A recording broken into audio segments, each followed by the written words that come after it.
Over a century ago, Ralph Waldo Emerson, the American transcendentalist, coined the famous traveler's dictum, "Life is a journey, not a destination." To experience India, I must not arrive in it, I must move through it. They call this the land of 30 million gods, and as I begin, I'll start with the newest one.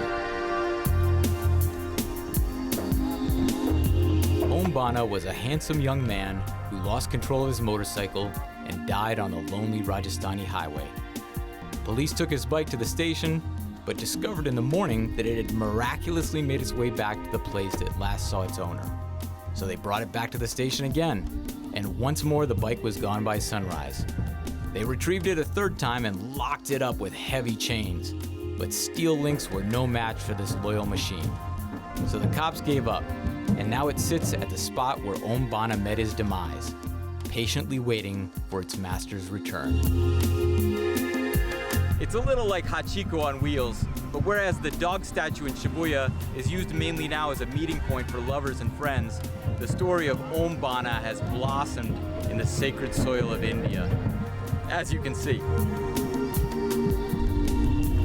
Garlands, money, sweets, liquor, all forms of offerings are made. Today, Om Bana's shrine is quite an enterprise. People from all walks of life, from all over the region, stop by here and make an offering in this shrine.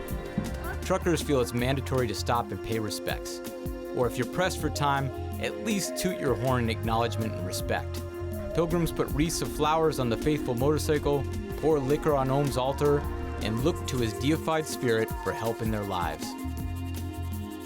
Here, actually, people, they honk here just to pay attention. And if they don't honk, their windscreen gets cracked. It's people, they have a good belief related to the Om Bana. There was a family who met an accident here in this part, and the guy appeared on a bullet and took them to the hospital, helped them, and when she was going back, she visited this place and she found that the same guy was there to help her.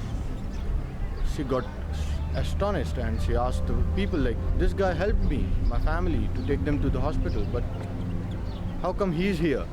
And people said that he'd been dead last 20 years.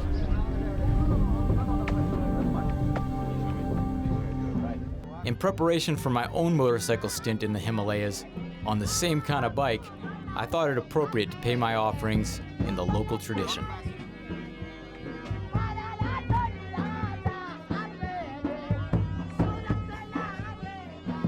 Look after me, Om Bana. I got a difficult ride, and I'm a little rusty.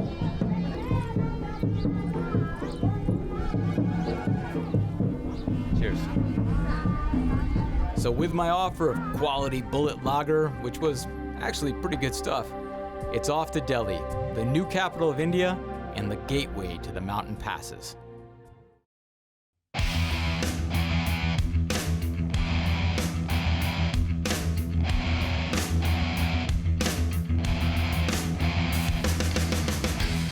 Delhi is a big, modern city, clean, organized, and spacious. If Calcutta is Naples, Delhi is Milan, without all the undernourished fashion models.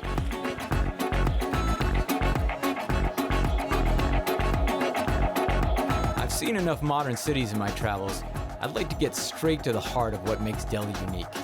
Its history, and specifically the history of the Mughal invaders, who came from Central Asia to conquer and rule this land until losses to the Persians, Marathas, and finally British brought their empire to an end. But is it completely over? Or can I still find their weak pulse if I dig deep enough in the back streets of the old city?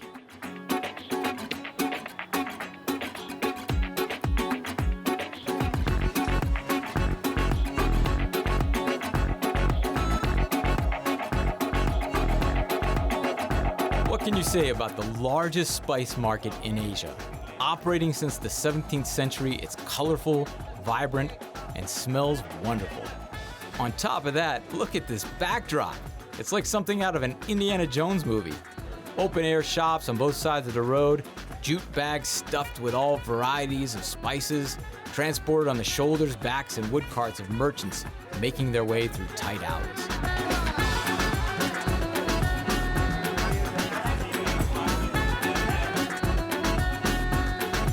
think I'm on to something here. No one dresses like the Mughals did. No one governs like they did. But maybe, if these ingredients are any clue, maybe they still eat like they did.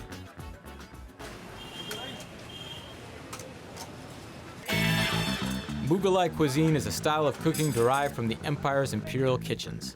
The key ingredients are right here in front of you. These spices.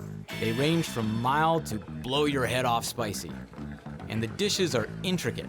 One particular dish, biryani, takes 6 hours to prepare.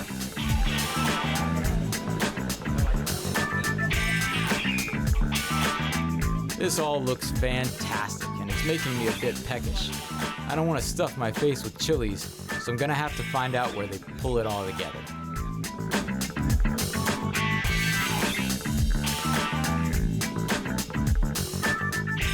Dantewala has been in business since 1790.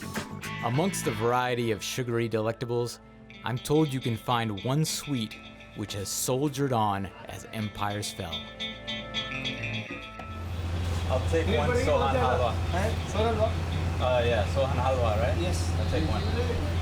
One piece. One piece. The oldest dessert they have in here, undoubtedly eaten by the Mughals themselves and then later the British.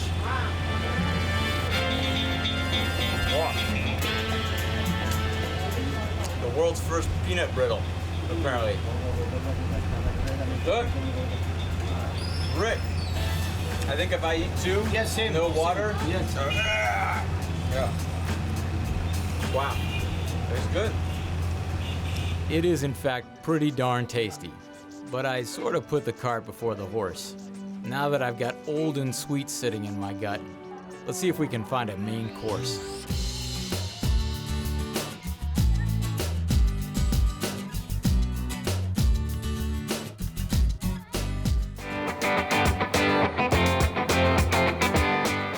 जब चाहो on हो जाओ, epic on चलाओ, available across all devices.